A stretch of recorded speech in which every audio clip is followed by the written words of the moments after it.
Hello friends, today we will talk about raw umbers, and this part 1 from 3. Today we will cover umbers from two different locations, one from France, another from Italy. And you can see French umber slightly warmer, whereas the Italian is cooler. Both of them have bigger particles than usual pigments. And so let's start with French umber. We're going to show how to make oil paint here, and you're going to notice something unusual because most of the time we just use one oil. But in the case of umbers, we're going to actually use two different oils. Both of them are linseed, but you'll see the difference here. You can explain us why do we want to use both oils? Sure. So in this case, we're going to be adding refined linseed oil. That'll be the first oil and the majority of what we're going to be adding in this particular case. Now, the reason why we're going to be adding a different oil, which you're going to see in just a moment, it's going to be bodied oil. And the reason why we add it is because umbers have a tendency to sink in. Now, we're only going to be adding a small amount, somewhere between 10 to 20%. You don't have to be so careful in measuring it in terms of how the proportion. That's why we say 10 to 20% is usually good. But very often you actually will Probably add a little bit too much. Yeah. This is what happens here. That's what happened because to me. you can see it's a very low density pigment, so very fluffy, and it has a tendency to kind of blow out a little bit. But that's okay. So again, umbers have a tendency to sink in, and as a result of that, adding a little bit of bodied oil to an umber will help to prevent that. Now, of course, that largely depends on the substrate that you're painting on. If it's in a very absorbent surface, it'll sink in more. I should mention this. To grind natural pigments is so easy.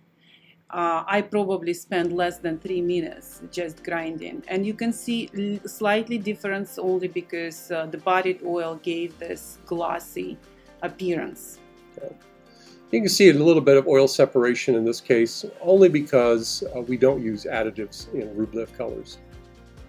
Italian umber, it does have bigger particles too, but you can see how cool. It's why we actually, on the range of pigments, we have 9 different raw umbers from different countries. But in range of oil colors, we make only 6 of them. That's why we have 3 programs. And so this is first program where we compare French to Italian pigment. Raw umbers from Cyprus. And we have light, medium, and dark. Stay tuned for that. And again, you see I'm mixing first just with linseed oil.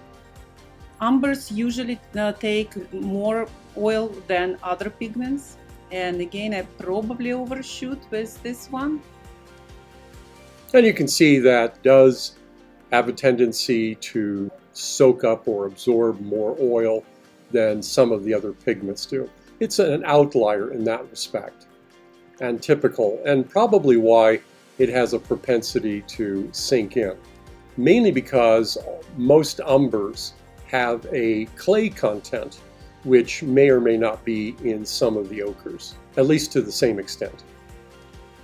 Here again, it will take less than probably 3 minutes to grind. And here's we compare to the tubed color, so how you will find that in the tube. And of course, George balancing very well 2 oils. Yes, in all our umbers, we do add bodied oil. Yeah. Then it will not sink in for you as bad as probably with other colors. Yeah. And as a result, umbers, because of the clay content, they tend to be a little bit short and buttery, more so than other colors that we make. Without the additives tend to be longer. That's for sure will be short. All of them quite bulky colors. So here's I'm mixing with lead white, and here's only 1/3 of the lead white to compare to the amount of umber. And here you can see how warm color that is. Because lead white is a warm white, so it tends to develop that area or that warm color in any of the pigments that it's mixed with. And here's basically a little bit more lead white to the pigment, so then you can see how that turned out. Umbers are fast dryers, and the reason is because part of the natural mineral is pyrolusite or manganese oxide. And manganese oxide is a dryer in oil. That's why they tend to dry fast. All of the umbers, whether they're raw umbers or burnt umbers. Here by mixing me, so you can see the particles even, so you can see them, you will, right now, you see under the palette knife, the particles are even scratching the surface. That gives actually quite unusual properties to the colors, how the behavior of the color. We love our umbers. They very different from synthetic pigments, and which we will cover. We do have synthetic umber, and you need to read the labels in order to understand if it's natural umbers or synthetic. Here we are mixing with titanium white, and you can see how cooling down immediately. This warm umber, how we saw on first slide, here is completely different idea. Again, the titanium white is a cool white, so it really is very much cooler than the last sequence that we shot. And you're going to see that even more with the Italian green umber. And it's a green umber. We call it a green umber. It's not green, but it has that kind of greenish tone or tint when it's mixed with, especially with titanium white.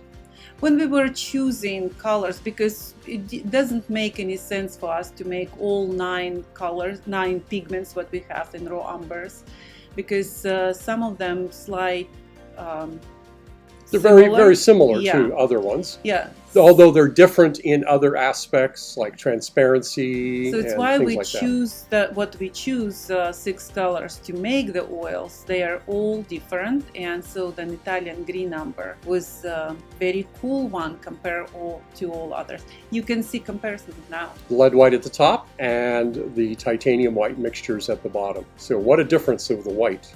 It's amazing that you see that. Now we wanted to see how can we cool down the our warm umbers, and so I probably overshoot a little bit here, but you can see beautiful kind of olive colors. Yes. With that French umber. Yes. That French umber coming from southern France, the Provence region. Where Italian green umber coming from Verona. Yep. So northern Italy there, where we source a lot of the Italian pigments that we have. Look this beautiful color. And again, chromium oxide green is a very strong tinting, opaque color, so you only need a very small amount to do something there.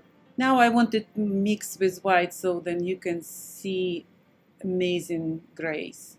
Yeah. Now you can see that really nice, beautiful greenish color develop there. It's wonderful. Thank you very much for being with us. Please visit our website, naturalpigments.com. Goodbye now. See you next time.